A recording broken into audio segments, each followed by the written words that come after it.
नमस्कार। राज्यसभा टेलीविजन के कार्यक्रम मीडिया मंथन में आपका स्वागत है। मैं हूं उर्मिलेश। मीडिया मंथन में आज हम बात करेंगे कारपोरेट मामलों की रिपोर्टिंग। इसमें शायद ही कोई दो राय हो कि अर्थव्यवस्था के मौजूदा नव उदारवादी दौर में कारपोरेट जगत हमारे सामाजिक आर्थिक विकास का महत्वपूर्ण घटक बना है। लेकिन कारपोरेट मामलों की रिपोर्टिंग पर नजर डालें तो आमतौर पे वो बेहद एकांगी और प्रचारात्मक लगती है। समाज के अन्य क्षेत्रों के अच्छे बुरे कामों की मीडिया रिपोर्टिंग कमोबेश चलती रहती है। इसमें राजनेता, नौकरशाह, पुलिस, प्रोफेशनल्स, एनजीओ और आम नागरिक सभी शामिल हैं। लेकिन देश के बड़े कारपोरेट मामलों की रिपोर्टिंग सिर्फ उनके लाभ नुकसान या उनकी कंपनियों के शेयरों में उछाल या गिरावट, निवेश के नए प्लान या किसी विदेशी कंपनी से कोलैबोरेशन के संदर्भ में ही ज्यादा दिखती है। देश के विकास की, अर्थव्यवस्था की मजबूती, रोजगार सृजन, पब्लिक गुड यानी आम जन के हित के पहलू इससे लगभग गायब दिखते हैं। संयोगवश जब कोई बड़ा कारपोरेट स्कैंडल सामने आता है तो कुछ दिनों तक मीडिया उसका आधे अधूरे मन से फॉलोअप करता है। फिर बाजार और विज्ञापनों की चकाचौंध में पुराने मामले भुला दिए जाते हैं। क्या विज्ञापनों के बोझ से दबा मीडिया कारपोरेट मामलों की रिपोर्टिंग में सिस्टम, कानून और समाज की अनदेखी करने के लिए अभिशप्त सा हो गया है? हमारे मीडिया में कारपोरेट मामलों को किस तरह कवर किया जा रहा है और पत्रकारिता के मानदंडों पर यह कहां ठहरता है, इसी विषय पर आज हम बात करेंगे मीडिया मंथन में। हमारे साथ स्टूडियो में मौजूद हैं तीन खास मेहमान जो अपने अपने क्षेत्र के विशेषज्ञ हैं। हमारे साथ हैं भास्कर.com के एडिटर हरवीर सिंह। हमारे साथ हैं हरीश दामोदरन जो इंडियन एक्सप्रेस में ग्रामीण मामलों के संपादक हैं। हमारे साथ हैं सत्य प्रकाश जो हिंदुस्तान टाइम्स के कानूनी मामलों के संपादक हैं। शुरुआत हम हरवीर आपसे करते हैं। जो अपने देश में आमतौर पे जब से हम कारपोरेट कहने लगे हैं, पहले हम कारपोरेट नहीं कहते थे, लेकिन 2-3 दशक को अगर आप देखें तो अब व्यापार, इकॉनमी या बाजार के साथ हम कारपोरेट शब्द का ज़्यादा पॉपुलर ढंग से प्रयोग करते हैं। कारपोरेट मिनिस्ट्री तक बनी, एक वक्त उसका नाम रखा गया था। तो कारपोरेट जो जगत है, इसका कवरेज जो मीडिया में हो रहा है, आप उसको एक जर्नलिस्ट के रूप में कैसे देखते हैं दूसरे क्षेत्रों के कवरेज के मुकाबले? देखिए, कुछ तो आपका हमारे जो बिज़नेस के पब्लिकेशंस हैं या बिज़नेस चैनल हैं वो कवरेज देते हैं, या दूसरे अगर आप देखें जो सामान्य अखबार हैं जिन्हें हम जनरल पब्लिकेशंस कहते हैं, वहाँ पर इस तरह की रिपोर्टिंग लगभग गायब है। उसमें जो आपने पहले अपने ओपनिंग रिमार्क्स में कहा है कि सिर्फ कंपनियों का मुनाफा, कोई उनका प्रोडक्ट लॉन्चिंग, उनके बिजनेस का एक्सपेंशन, उनके अपॉइंटमेंट्स, वही सब होता है। जो क्रिटिकल कॉरपोरेट रिपोर्टिंग होती है वो तो गायब है। और जो देश के बड़े पब्लिकेशंस भी हैं, कुछ अपवाद छोड़ दें अगर, भले ही वो सिर्फ बिजनेस एंड इकोनॉमी को कवरेज करने वाले हैं, वो उस तह में नहीं जाते। और एक होता है एक फेयर इवेल्युएशन पूरे कॉरपोरेट जगत का। कोई भी बड़ा ग्रुप हो या कोई भी ऐसा कॉरपोरेट घटनाक्रम हो, वो अभी उतने डीप में जा करके नहीं हो रहा है, सतही काम होता है। इसकी मुख्य वजह हरीश क्या आप पाते हैं? क्या वजह क्या है ऐसा? एक तो मुझे लग रहा है कि अंडरस्टैंडिंग भी बहुत कम है। मोस्ट कॉर्पोरेट रिपोर्टर्स अगर आप देखेंगे, वो लोग जो हैं ये बैलेंस शीट और ये प्रॉफिट एंड लॉस अकाउंट वगैरह ये ठीक से पढ़ते नहीं हैं। तो उनको जो है ये एनालाइज करने का वो है नहीं उनका। वो तो क्या होता है कि कंपनीज जो हैं उनको प्रेस रिलीज देता है या जो इन्फॉर्मेशन जो सप्लाई करता है वो उसको कंज्यूम करते हैं और उसको जो है छापते हैं। तो वेरेस मुझे तो लगता है कि अगर आप जस्ट कंपनीज का अगर आप उनका अगर बैलेंस शीट्स अगर कंपेयर करेंगे और उससे जो है आपको काफ़ी इंफॉर्मेशन मिल सकता है। जैसे काफ़ी कंपनीज थी जो बहुत ज़्यादा डेट्स लिए थे, बहुत ज़्यादा कर्ज लिए थे, एंड और ऐसा भी था कि जैसे काफ़ी ऐसे ग्रुप्स हैं जिनका जो है 40,000 करोड़ का डेट्स हैं, 15,000 करोड़ का डेट्स हैं।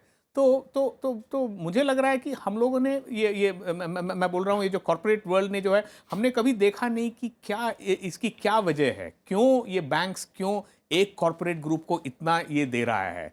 तो अगर लोगों को अगर ये ठीक से अगर ये एनालाइज कर सकते थे तब बहुत क्लियरली हो सकता था। अभी आप देखिए, कम से कम 10-15 ग्रुप हैं जिनका टोटल अगर आप देखेंगे टोटल डेट कुछ 5 लाख करोड़ है। तो मतलब इतना जो पैसा जो है बैंकिंग सिस्टम का जो है वहाँ पे फंस गया है। ठीक है, और ये रिकवर भी नहीं कर पा रहे हैं। वेरेज दूसरे साइड पे है ये किसान जो है जिसका कुछ 1 लाख का डेट है, 2 लाख का डेट है, कुर्की जब्ती हो जाती है। हाँ हाँ, और वो जो है आत्महत्या करता है और ये सब ये करता है।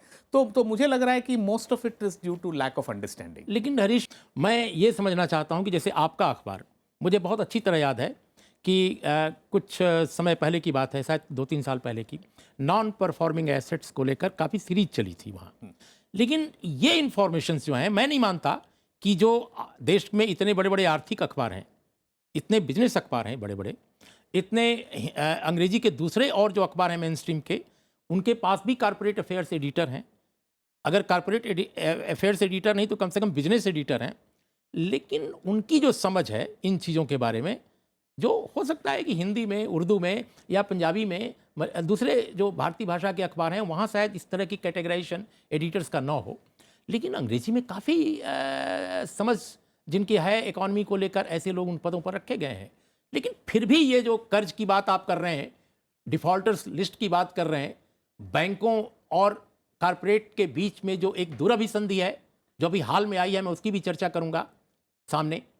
ये सब जानकारियां लोगों के पास हैं, लेकिन फिर भी सिर्फ एक दो अखबार या कभी एक आध चैनलों में कभी बात चल जाती है। ऐसा क्यों है? उसका मेन रीज़न इंडिया में शायद ऐसा भी है कि देखिए हमारा जो है जो गवर्नमेंट का जो अप्रोच जो है, it is not pro business but pro businessman. ये यूएस में या अगर वहाँ पे अगर आप देखेंगे, कैपिटलिज्म इज़ इम्पॉर्टेंट, ये सिस्टम को कैसे बरकरार रखना है, ठीक है। तो वेर एज हमारे यहाँ पे जो है इंडिविजुअल कॉर्पोरेट, मैं I don't want to give any names, लेकिन हमारा ये जो पूरा ओरिएंटेशन जो है इज टुवर्ड्स सिंगल पर्सन्स। तो क्या ये क्रोनिक कैपिटलिज्म की तरफ जाता हुआ डेंजरस रास्ता भी है? इंडिया में तो ऐसा ही रहा है। इंडिया में ऐसा नहीं है कि तो इसीलिए अगर आप जानते हैं, ये हमारे जो आरबीआई गवर्नर होते जो है रघुराम राजन, उनका बुक है ना कि सेविंग कैपिटलिज्म फ्रॉम कैपिटलिस्ट्स। तो इंडिया में मुझे लग रहा है कि ज़्यादातर एम्फेसिस जो है इंडिविजुअल कॉर्पोरेट्स के ऊपर हैं। अरे नहीं, इनके खिलाफ नहीं लिख सकते हैं। Whereas probably in the West जो है उस टाइप का नहीं है कि देखिए नहीं, ये इसके बारे में हम नहीं लिख सकते हैं, इनके बारे में नहीं लिख सकते हैं। तो वहाँ पे शायद हम लोग एनालिसिस ज़्यादातर इंडस्ट्रीज के ऊपर होती है। मान लीजिए ई कॉमर्स हुआ या इंफ्रास्ट्रक्चर हुआ, जैसे आजकल जो है सबसे हॉट तो सोलार एनर्जी है, ठीक है। तो हम लोग वो सोलार एनर्जी उसको हम लोग एनालाइज करेंगे। तो मुझे लग रहा है हमारे कॉर्पोरेट रिपोर्टर्स का मेन प्रॉब्लम है, वो डेप्थ में नहीं जाते हैं एक इंडस्ट्री को पूरा देखने के लिए, ये कितना सस्टेनेबल है, कितना आप डेट ले सकते हैं। तो सत्यप्रकाश, जो हरीश बात कह रहे हैं बहुत महत्वपूर्ण बात है। मैं आपसे अभी कर्ज के मामले में जो उन्होंने चर्चा की, खासकर जो बड़े उद्योगपति, बड़े कॉरपोरेट घराने बैंकों का बड़ा कर्ज लेकर भी, और उनके साथ कुछ भी नहीं हुआ, बल्कि बैंकों के बड़े अधिकारियों और उनके बीच जो मिली भगत है वो भी सामने आई, फिर भी कुछ नहीं हुआ, कवरेज भी बहुत कम हुआ। हम इस पर जाएं इसके पहले हम बस ये समझना चाहते हैं एक और बात आपसे कि क्या हमारे मीडिया का, क्योंकि अगर यूरोप में या और डेवलपिंग कंट्रीज़ में भी कमोबेश अगर चीज़ें छप रही हैं, अपने देश में अगर नहीं छप रही हैं, तो क्या अपने देश के मीडिया का ओनरशिप कैरेक्टर भी इसमें कहीं आड़े आता है? देखिए, एक वजह कोई नहीं है, कई वजह हैं। एक तो मीडिया एज एन इंस्टीट्यूशन हम धीरे धीरे मैच्योर हो रहे हैं, तो जो नंबर ऑफ़ जर्नलिस्ट जो स्पेशलाइज चाहिए और जिस तरह की रिपोर्टिंग के लिए उसमें जितना इन्वेस्टमेंट होना चाहिए वो नहीं हुआ है। अंग्रेजी के कुछ अखबार हैं, कुछ बिजनेस साइड के, कुछ मेन स्ट्रीम इंग्लिश न्यूज़पेपर हैं जिसमें इस तरह के हैं। हिंदी में हरवीर जी जैसे कम लोग हैं जो कि स्पेशलाइज करते हैं इस साइड में, बिजनेस रिपोर्टिंग में और उस तरह से। दूसरा, एक जो आपने पॉइंट आउट किया कि ओनरशिप पैटर्न, जो media as fourth state and media as a business house, इन दोनों के बीच एक अंतर्द्वंद है। और वो अंतर्द्वंद कई बार इस तरह की खबरों को कहाँ प्लेस करें। देखिए, खबरें आज के समय में हिंदुस्तान में कोई भी खबर को दबा नहीं सकता है, इतना डाइवर्स है मीडिया इंडिया का कि खबरें दबती नहीं हैं। हो सकता है एक हाउस में दब जाएं, दो हाउस में दब जाएं, लेकिन हर जगह नहीं दब। ऐसा भी हो सकता है कि उस हाउस में भी न दबे, ब्लैकआउट नहीं हो, दबने की बात हो सकती है। पेज 1 पे होना चाहिए तो हो सकता है कि फोल्ड के ऊपर हो या फोल्ड के नीचे हो या अंदर के किसी पेज पे चला जाए, तो खबरें ब्लैकआउट नहीं होती है। वो उसकी वजह ये है कि हिंदुस्तान में मीडिया इतना डाइवर्स है और इतना कम्पिटिटिव हो गया है कि खबरें दबने की स्थिति शायद अब लेकिन नहीं कई है। बार लेकिन माफ करना जो मुद्दे जिस तरह सत्यप्रकाश, से उठने चाहिए, लेकिन कई बार जिन मीडिया हाउसेज ने बहुत सारी कंपनियों के साथ ट्रीटीज कर रखी हैं या जिन्होंने बहुत सारे मीडिया नेट बना रखे हैं इस तरह के, क्या वहाँ ये बाध्यता नहीं होगी कि आप किसका फेवर करें किसका नहीं करें? देखिए, एक वजह जो है ना, आप हर चीज़ के लिए हम मीडिया हाउसेस को, इंडिया में एक और चीज़ हुई है कि जो रेगुलेटरी मैकेनिज़म्स हैं, वो रेगुलेटरी मैकेनिज़म्स उस तरह की नहीं है जैसी होनी चाहिए। एक हमारा प्रिंट मीडिया के लिए जो प्रेस काउंसिल है, उसको हम लोग टूथलेस टाइगर कहते हैं, और इलेक्ट्रॉनिक मीडिया के लिए कोई उस तरह का रेगुलेटर है भी नहीं। तो एक वजह ये भी है कि कोई रेगुलेटर नहीं है। Forget about being a very robust regulator, तो रेगुलेटर नहीं होना भी एक वजह है। तो एक तो इंडस्ट्री में जो जर्नलिस्ट में जो इन्वेस्टमेंट होना चाहिए वो नहीं है।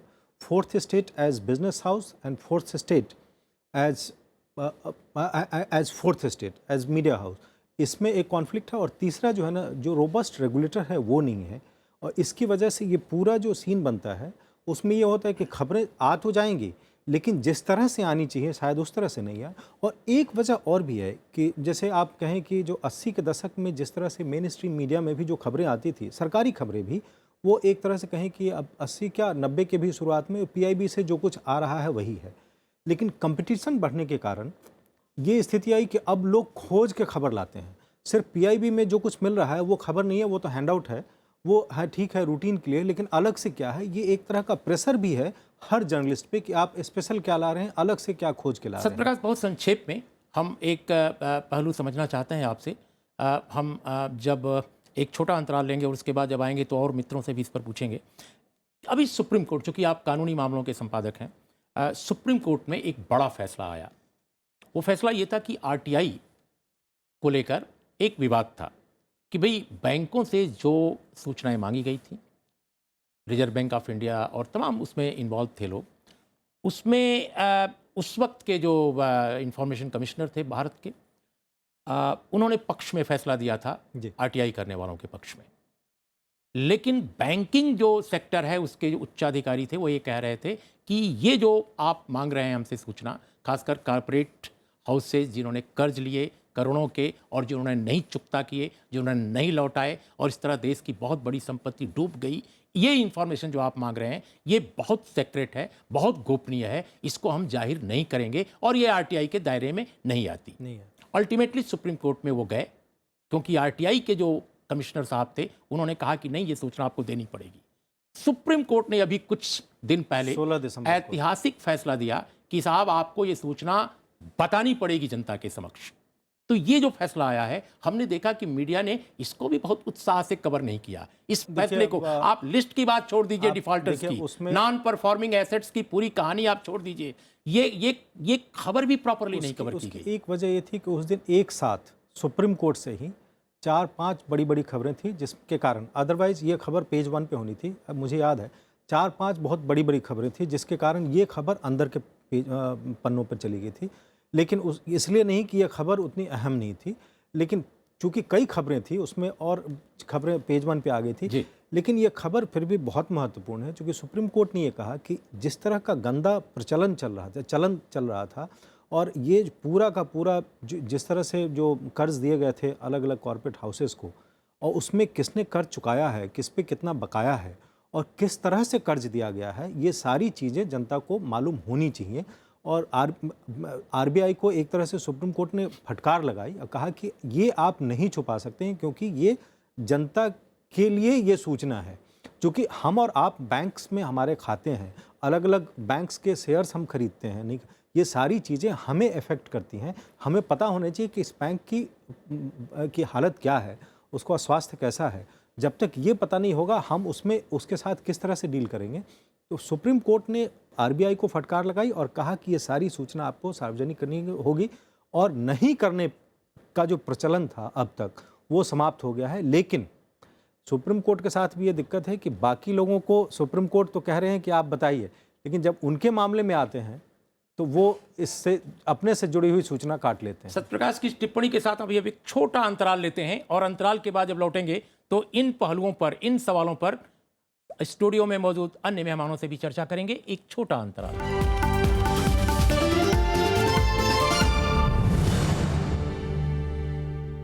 যদি তোর ডাক শুনে কেউ না আসে, তবে একলা চলো রে, যদি তোর ডাক শুনে কেউ না আসে, তবে একলা চলো রে। একলা চলো, একলা চলো, একলা চলো, একলা। विरासत में इस बार गुरुदेव रविंद्रनाथ ठाकुर का रचना संसार हिंदी में पहली बार सिर्फ राज्यसभा टेलीविजन पर। একলা চলো, একলা চলো, একলা চলো রে।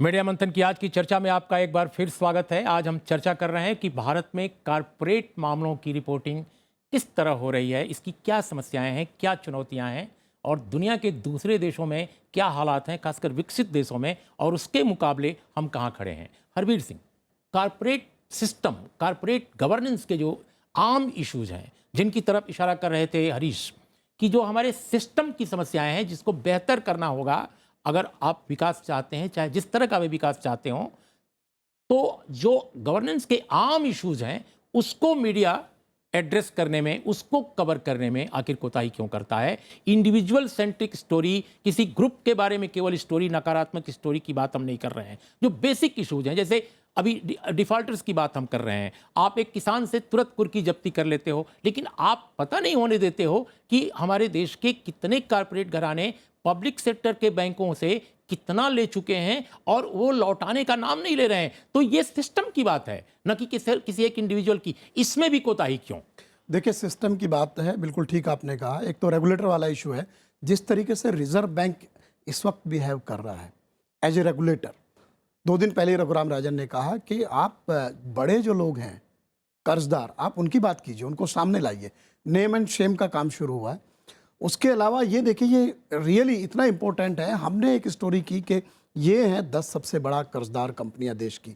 सबसे ज़्यादा पढ़ी जाने वाली वो खबर थी हमारे यहाँ, क्योंकि लोग जानना चाहते हैं। और जानना क्यों ना चाहें, अगर एक ग्रुप के ऊपर 1 लाख करोड़ है, वो ग्रुप के मालिक जो है देश के सबसे बड़े 10 धनवान लोगों में कितना बड़ा है या दुनिया के बड़े धनवान लोगों में कितना है, वो तो आप बताते हैं। लेकिन अब ये नहीं बताते कि ये ग्रुप के ऊपर 1 लाख करोड़ का कर्जा भी है या 2 लाख करोड़ का कर्जा भी है, और इसका जो रेवेन्यू जो आता है उसकी सर्विसिंग में ही चला जाता है, उसकी जो प्रॉफिट है। क्योंकि इससे बड़ा मसला सिर्फ बैंकों का नहीं है, इससे आम आदमी का भी है, क्योंकि उन लोगों की कंपनियों में लोग निवेश करते हैं। तो ये कॉर्पोरेट गवर्नेंस का इशू इसलिए भी आता है, और ये मीडिया का दायित्व बनता है कि वो ट्रांसपेरेंट मैनर में ये बताए ये कंपनी आज के समय में कहाँ खड़ी है, न कि उसका अधूरा सच बताए। दूसरे, कॉर्पोरेट गवर्नेंस का जो मंत्रालय बना है, एक तो नया जो कानून आया है हमारा कंपनीज एक्ट नया, इसमें काफ़ी सारा कॉर्पोरेट गवर्नेंस पे जोर दिया गया है। ये बात तो इसमें है, तो काफ़ी जो है। दूसरे, हमारे यहाँ जो निवेशक हैं, जो इन्वेस्टर्स हैं, वो एक्टिव नहीं है। दुनिया की बाकी जगहों की तरह एक्टिविस्ट की तरह काम नहीं करते। आपके देश के कुछ बड़े लोग जो दुनिया में जाकर के जिन लोगों ने कॉर्पोरेट वर्ल्ड में नाम कमाया, उनको सलाखों के पीछे भेजने वाले उसी तरीके के एक्टिविस्ट आप ही के देश के लोग थे बाहर जाके अमेरिका में।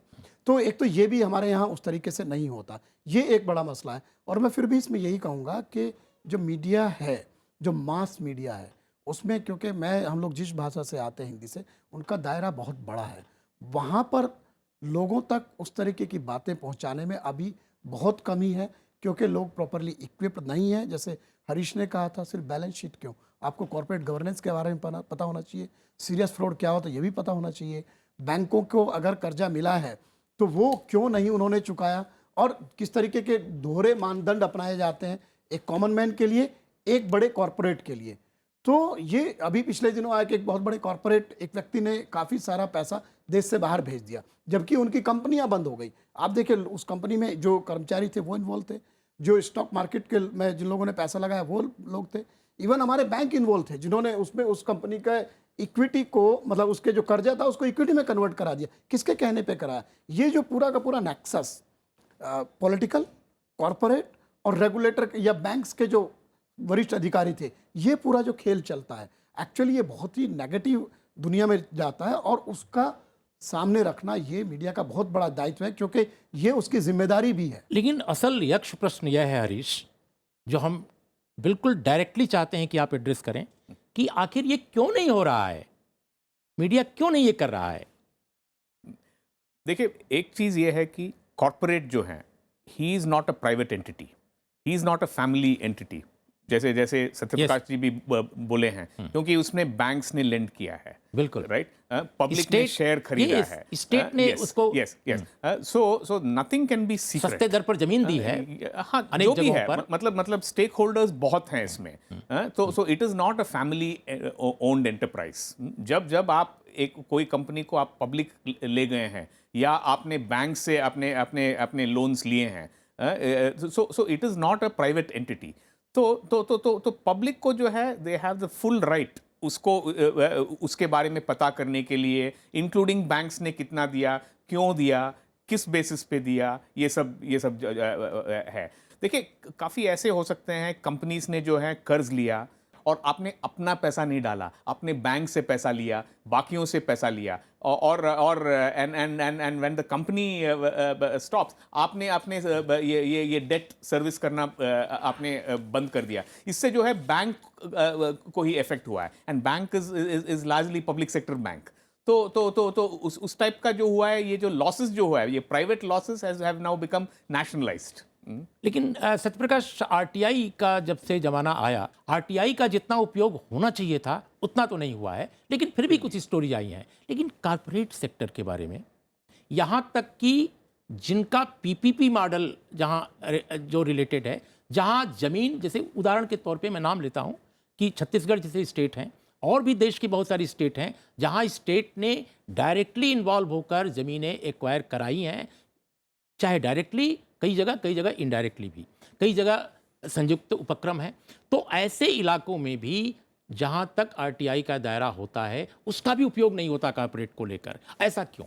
देखिए, जो एक धारा है जो आरटीआई में, जो सेक्शन 2H है, जिसमें डिफिनीशन दिया हुआ है कि पब्लिक अथॉरिटी किसको कहते हैं। यस, वो पब्लिक अथॉरिटी का डिफिनीशन है जहाँ कहीं भी जिस किसी इसमें कोई भी ऑर्गेनाइजेशन है जो कि डायरेक्टली और indirectly substantially funded by government है, उसमें ये लागू होगा।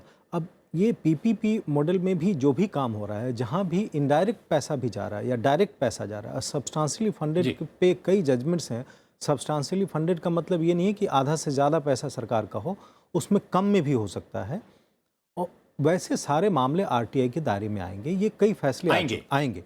लेकिन हो ये रहा है कि इस तरह के फैसलों के बावजूद जो आप आरटीआई लगाएंगे, कोई आपको सूचना नहीं देंगे, तो आपको कई एक के बाद एक कई दौर कानूनी लड़ाई लड़नी पड़ती है। अपने दर्शकों के एक जानकारी के लिए मैं आपसे जानना चाहता हूं, क्योंकि आप इन चीज़ों के विशेषज्ञ हैं, कि जैसे मान लीजिए ओएनजीसी है, उसका अगर देश के किसी बड़े कॉर्पोरेट घराने से कोई किसी भी तरह का रिश्ता है, किसी भी तरह का कोई व्यापारिक एक समीकरण है, शेयरिंग कहीं कुछ है, तो उसके बारे में भी क्या ये आरटीआई के जरिए इंफॉर्मेशंस जहां तक ली जा सकती हैं? आप जिस धारा की बात कर रहे हैं, ये धारा जो है ना, अभी तक इसका इंटरप्रिटेशन हो रहा, यही एकमात्र धारा है जिसके कारण आरटीआई कानून का विस्तार होता जा रहा है। जी, आप देखिए कि पॉलिटिकल पार्टीज, ये पब्लिक अथॉरिटी अब तक नहीं थी, लेकिन सीआईसी ने डिक्लेयर कर दिया। उसके खिलाफ कोई बाद में, बहुत बाद में गए हैं लोग, इसके खिलाफ कोई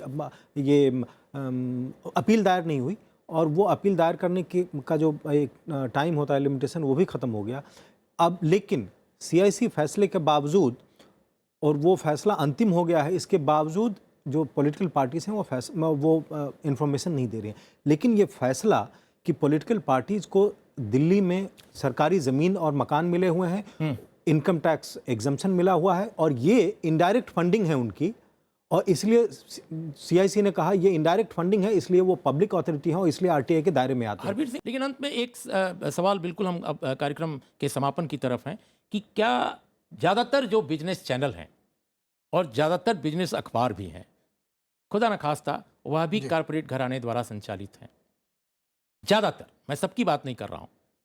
ऐसे दौर में आप क्या समझते हैं कि क्या सोशल मीडिया या कोई और मीडिया का रूप क्या वो ज़्यादा न्याय कर सकता है ये कॉरपोरेट कवरेज में, या एक सिस्टमेटिक चेंज, या यूं कहा जाए कि मीडिया के अंदर भी बेहतर पत्रकारिता की एक ललक या एक आवाज़ जिसको आप कह सकते हैं वो उभर सकती है डेमोक्रेटाइजेशन की प्रोसेस में? क्या ये संभावना भी बन सकती है? देखिए, इसमें मुख्य भूमिका तो मेन स्ट्रीम मीडिया को ही निभानी पड़ेगी, क्योंकि उसका जो दायरा है, उसके पास जो संसाधन है, उसके पास जो रिसोर्सेज हैं, ह्यूमन रिसोर्स और बाकी, वो उसके जरिए ही संभव है। क्योंकि सोशल मीडिया अपना काम करेगा, बट उसके अपना एक दायरा है, उसका काम करने का एक अपना तरीका है, बहुत सिस्टमेटिक नहीं है। लेकिन ये भी बात है कि ये अपवाद हो सकता है कि कुछ जगह उसके ऊपर कोई अंकुश हो, कुछ रोक हो। अगर जर्नलिस्ट चाहे, मेरे ख्याल से उस स्थिति में, और वो पूरी तैयारी के साथ अपने काम को लेकर के आता है, तो ज़्यादातर जो संस्थान है, जो मीडिया संस्थान है, जो घराने हैं, वो उसके रास्ते में रुकावट नहीं हरीश, बनेंगे। बिल्कुल मेरा ये मानना है। बिल्कुल अंत में आप विनोद मेहता की अंतिम पुस्तक जो उन्होंने उस किताब में खुलासा भी किया कि बड़े कारपोरेट घराने कैसे मीडिया की रिपोर्टिंग को और मीडिया को प्रभावित कर रहे हैं, खासकर विज्ञापनों की दुनिया की बात मैं कर रहा हूँ। ऐसे दौर में जब हमारा मीडिया मूलतः विज्ञापन आधारित हो गया है, और विज्ञापन जाहिर है बड़ा जो उसका चंक है, बड़ा जो दायरा है, वो कारपोरेट से आ रहा है। ऐसे दौर में कारपोरेट कवरेज की जो मुश्किलें हैं, बिल्कुल अंत में आप बताइए कितनी बड़ी लगती हैं आपको, खासकर जबकि विनोद मेहता जैसा एडिटर वो कहता है कि बहुत मुश्किलात हैं और वो स्वयं झेल चुके हैं उस पीड़ा को। मुझे लग रहा है दो इवेंट्स इसने जो है काफ़ी बदल दिया है।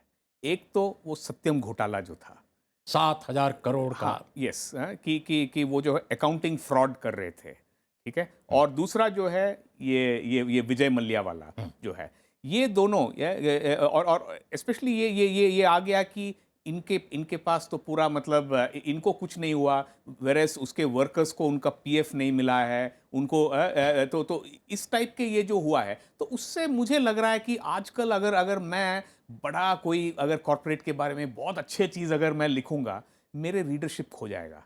तो मुझे लग रहा है कि एंड प्लस जो सत्यप्रकाश जी पहले जिक्र कर रहे थे, क्योंकि कंपटीशन है अभी जो है, it is not just main stream media, social media है, इंफॉर्मेशन बहुत है। ये सेबी की वजह से जो है अभी जो है ये सारे आपके एवरी क्वार्टर आपका रिजल्ट्स आ रहा है, सारे जो है आपको जो है पब्लिक डोमेन में लगाना पड़ रहा है। एंड आरटीआई की वजह से जैसे there was that very famous case जहां दिल्ली का ये पावर का ये था, इन्होंने बोला कि no they are not under CAG, they can not be audited by CAG, but now it is very clear जो they can be, because they were given a monopoly by the government.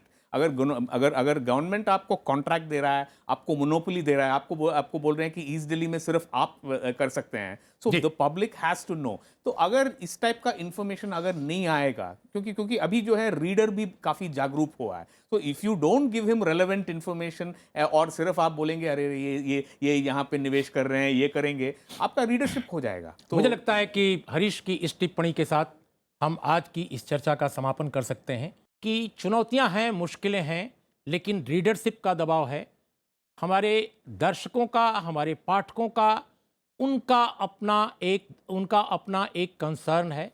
उस concerns को भी media को address करना पड़ेगा, और यही वो चीज़ है जो मीडिया को जवाबदेह और जिम्मेदार बनाने के लिए मजबूर करेगी। अगर ओनरशिप के कारण, अगर विज्ञापनों के दबाव के कारण बहुत सारी मुश्किलें भी हैं, तो रीडरशिप, व्यूअरशिप, उसका भी अपना दबाव है जिसको मीडिया को मद्देनजर रखना होगा। और प्रतिस्पर्धा के इस दौर में शायद चीज़ें और बेहतर शक्ल धारण करेंगी। इसी पॉजिटिव नोट के साथ आज की चर्चा का समापन करते हैं।